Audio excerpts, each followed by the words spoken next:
Hello friends, नमस्कार। जय Jagannath. Manorama recipe रे आपण मानकु स्वागत करुच्ची। आज मु आपण मानक सहित सुजी मंडार रेसिपी शेयर करी। एई सुजी मंडाटी चाउल मंडा अपेक्षा खाइबा पे बहुत भल लागिबो। कारण एई सुजी मंडाटी आपण जदि एई प्रोसेस रे थरे प्रस्तुत करिवे, बारंबार प्रस्तुत करबा पे इच्छा करिवे, आ चाउल रे मंडा करबा पे जमा भी इच्छा करिवेनी। कारण एई सुजी मंडाटी खाइबा पे बहुत भल लागिबो।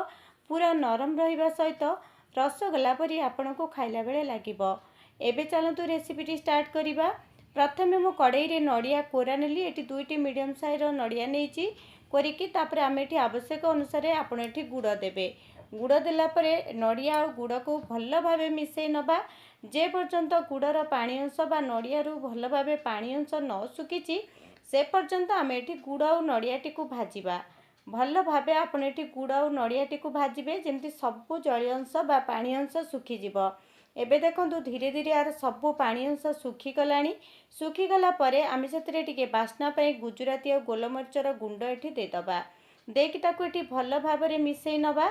एबे ताकू आमे गोटे पात्र को काढी नबा गुड़टी को ठंडा हबा पई।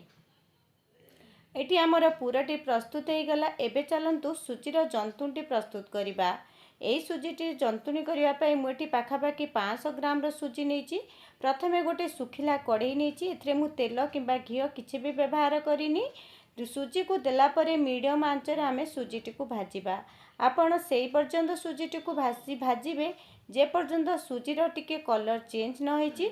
आ सुजीर टी कलर टिके चेंज हेबा सहित गोटे सुंदर बास्ना मध्य आसीबो। आपण माने जानिबे आपनको सुजीटी भाजी जाईची। जदि आपण एई प्रोसेस रे सुजी मंडा भाजिकी प्रस्तुत करुछंती ताहले चाउल मंडा परी आपनको लागिबो। आ सुजी मंडा जमा भी आपनको दांतरे लागिबोनी। सुजी मंडा एथिपई करबा पई भल लागेनी जेहेतु सुजी मंडा बहुत नरम सहित खाइला बेले दांतरे लागि जाए। जदि आपण भाजिकी नउछंती आपनको सुजीटी पिठाटी जमा भी दांतरे लागिबोनी। जेतिकी सुजी नेइतिली सेही अनुसार 2 गिना पानी एठी देई देली बा डबल पानी दबा। आवश्यक अनुसार लूण दबा। पानीटी टिके हल्का फुटी आसिले सुजी देई ताकू एठी भल भाबरे मिसेबा। सुजीटी को आपण जेतबेले देबे गैस रो फ्लेम को आपण सेही समय रे सिम रे रखिबे बा मीडियम टू सिम रे रखी आपण जंतुटी को प्रस्तुत करिवे। देखंतु एठी सुजीटी हमर सबु पानी अंश सुखी गलानी।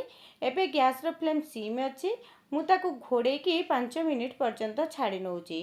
5 मिनिट परे आपण घोड़नी काढिबे आ से जंतुटी को बाहर करी एमती गोटे बड़ पात्र को काढी नेबे।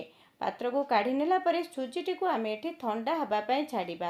आजिर रेसिपीटी जदि आपण मानकु भल लागे गोटे सुंदर कमेंट दबा सहित चैनल को सब्सक्राइब करबा पई जमार भी भूलिबेनी। आशा करछि रेसिपीटी आपण मानकु निश्चय भल लागिथिबो। एबे घोड़े की मु 20 मिनिट पर्यंत छाड़ी देली। सुजीटी देखंतु एटा भल भाबे जंतुटी प्रस्तुत होईची जमा भी बिंडा नाही। आपण एई प्रोसेस रे सुजी जंतु थरे सिझा मंडा प्रस्तुत करंतु देखिबे खाइबा पई बहुत भल लागिबो। ना एटी जंतुने मु तेलर व्यवहार करिछि ना घिओर तथापि भी हमर एटी सुंदर जंतुटे प्रस्तुत होईची। जंतुनी केटी भल भाबे पानी हाथ ही चकर नेबे। आउ आपनको जो साइज रो पिठा दरकार सेही अनुसार गोटे गोटे बॉल नै आपण एमती पिठा गुडी को गढ़ी नेबे।